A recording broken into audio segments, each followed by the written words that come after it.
श्रीमद् भगवद गीता अथ नवमो अध्याय। श्री भगवान बोले, तुझ दोष दृष्टि रहित भक्त के लिए इस परम गोपनीय विज्ञान सहित ज्ञान को पुनः भली भांति कहूँगा, जिसको जानकर तू दुख रूप संसार से मुक्त हो जाएगा। यह विज्ञान सहित ज्ञान सब विद्याओं का राजा, सब गोपनीयों का राजा, अति पवित्र, अति उत्तम, प्रत्यक्ष फल वाला, धर्म युक्त, साधन करने में बड़ा सुगम और अविनाशी है।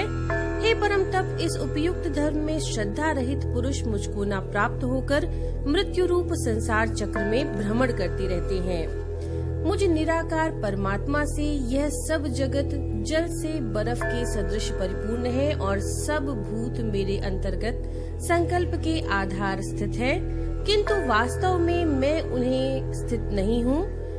वे सब भूत मुझ में स्थित नहीं है, किंतु मेरी ईश्वरीय योग शक्ति को देख कि भूतों का धारण पोषण करने वाला और भूतों को उत्पन्न करने वाला भी मेरा आत्मा वास्तव में भूतों में स्थित नहीं है। जैसा आकाश से उत्पन्न सर्वत्र विचरने वाला महान वायु सदा आकाश में ही स्थित है, वैसे ही मेरे संकल्प द्वारा उत्पन्न होने से संपूर्ण भूत मुझ में स्थित है, ऐसा जान। हे अर्जुन, कल्पों के अंत में जब सब भूत मेरी प्रकृति को प्राप्त होते हैं, अर्थात प्रकृति में लीन होते हैं, और कल्पों के आदि में उनको मैं फिर रचता हूँ। अपनी प्रकृति को अंगीकार करके स्वभाव के बल से परतंत्र हुए इस संपूर्ण भूत समुदाय को बार बार उनके कर्मों के अनुसार रचता हूँ। हे अर्जुन, उन कर्मों में आसक्ति रहित और उदासीन के सदृश स्थित मुझ परमात्मा को वे कर्म नहीं बांधते। हे अर्जुन, मुझ अधिष्ठाता के सकाश से प्रकृति चराचर सहित सर्व जगत को रचती है और इस हेतु से ही इस संसार चक्र घूम रहा है। मेरे परम भाव को ना जानने वाले मूढ़ लोग मनुष्य का शरीर धारण करने वाले मुझ संपूर्ण भूतों के महान ईश्वर को तुच्छ समझते हैं, अर्थात अपनी योग माया से संसार के उद्धार के लिए मनुष्य रूप में विचरते हुए मुझ परमेश्वर को साधारण मनुष्य मानते हैं। वे व्यर्थ आशा, व्यर्थ कर्म और व्यर्थ ज्ञान वाले विक्षिप्त चित्त अज्ञानी जन राक्षसी, आसुरी और मोहिनी प्रकृति को ही धारण किए रहते हैं।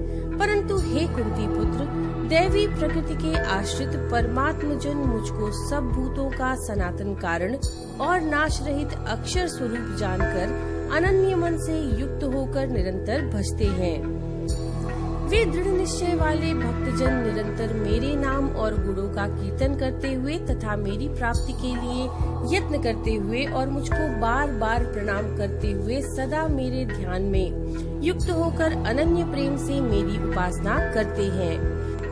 दूसरे ज्ञान योगी मुझ निर्गुण निराकार ब्रह्म का ज्ञान यज्ञ के द्वारा अभिन्न भाव से पूजन करते हुए भी मेरी उपासना करते हैं, और दूसरे मनुष्य बहुत प्रकार से स्थित मुझ विराट स्वरूप परमेश्वर की पृथक भाव से उपासना करते हैं। क्रतु मैं हूँ, यज्ञ मैं हूँ, स्वधा मैं हूँ, औषधि मैं हूँ, मंत्र मैं हूँ, घृत मैं हूँ, अग्नि में हूँ और हवन रूप क्रिया भी मैं ही हूँ। इस संपूर्ण जगत का धाता अर्थात धारण करने वाला एवं कर्मों के फलों को देने वाला, पिता माता पितामह जानने योग्य पवित्र ओंकार तथा ऋग्वेद, सामवेद और यजुर्वेद भी मैं ही हूँ। प्राप्त होने योग्य परम धाम, भरण पोषण करने वाला, सबका स्वामी, शुभाशुभ का देखने वाला, सबका वासस्थान, शरण लेने योग्य, प्रत्युपकार ना चाहकर हित करने वाला, सबकी उत्पत्ति प्रलय का हेतु, स्थित का आधार, निधान और अविनाशी कारण भी मैं ही हूँ। मैं ही सूर्य रूप से तपता हूँ, वर्षा का आकर्षण करता हूँ और उसे बरसाता हूँ। हे अर्जुन, मैं ही अमृत और मृत्यु हूँ और सत असत भी मैं ही हूँ। तीनों वेदों में विधान किए हुए सकाम कर्मों को करने वाले, सोमरस को पीने वाले पाप रहित पुरुष मुझको यज्ञों के द्वारा पूजकर स्वर्ग की प्राप्ति चाहते हैं। वे पुरुष अपने पुण्यों के फलस्वरूप स्वर्ग लोक को प्राप्त होकर स्वर्ग में दिव्य देवताओं के भोगों को भोगते हैं। वे उस विशाल स्वर्ग लोक को भोगकर पुण्य क्षीण होने पर मृत्यु लोक को प्राप्त होते हैं। इस प्रकार स्वर्ग के साधन रूप तीनों वेदों में कहे हुए सकाम कर्म का आश्रय लेने वाले और भोगों की कामना वाले पुरुष बार बार आवागमन को प्राप्त होते हैं, अर्थात पुण्य के प्रभाव से स्वर्ग में जाते हैं और पुण्य क्षीण होने पर मृत्युलोक में आते हैं। जो अनन्य प्रेमी भक्त जन मुझ परमेश्वर को निरंतर चिंतन करते हुए निष्काम भाव से भजते हैं, उन नित्य निरंतर मेरा चिंतन करने वाले पुरुषों का योगक्षेम मैं स्वयं प्राप्त कर देता हूँ। हे अर्जुन, यद्यपि श्रद्धा से युक्त जो सकाम भक्त दूसरे देवताओं को पूजते हैं, वे भी मुझको ही पूजते हैं, किंतु उनका वह पूजन अविधि पूर्वक अर्थात अज्ञान पूर्वक है, क्योंकि संपूर्ण यज्ञों का भोक्ता और स्वामी भी मैं ही हूँ। परंतु वे सब परमेश्वर को तत्व से नहीं जानते, इसी से गिरते हैं, अर्थात पुनर्जन्म को प्राप्त होते हैं। देवताओं को पूजने वाले देवताओं को प्राप्त होते हैं, पितरों को पूजने वाले पितरों को प्राप्त होते हैं, भूतों को पूजने वाले भूतों को प्राप्त होते हैं, और मेरा पूजन करने वाले भक्त मुझको ही प्राप्त होते हैं। इसलिए मेरे भक्तों का पुनर्जन्म नहीं होता।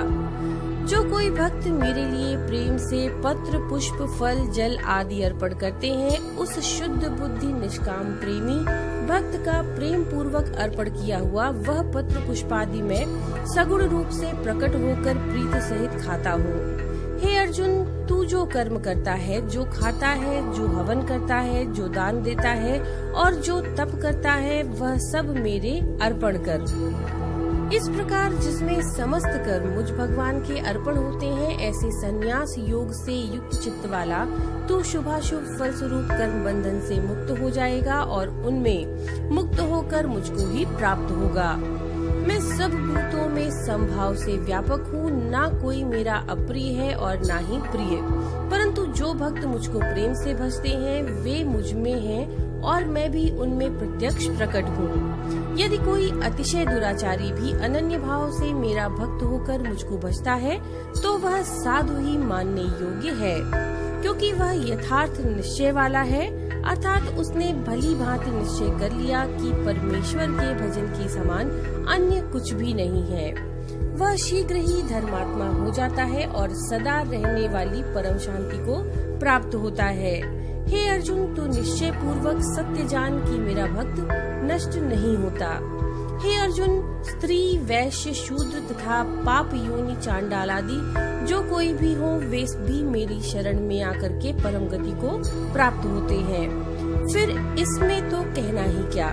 जो पुण्यशील ब्राह्मण तथा राजर्षि भक्तजन मेरी शरण होकर परम गति को प्राप्त होते हैं, इसलिए तू सुख रहित और क्षण भंगुर इस मनुष्य शरीर को प्राप्त होकर निरंतर मेरा ही भजन कर।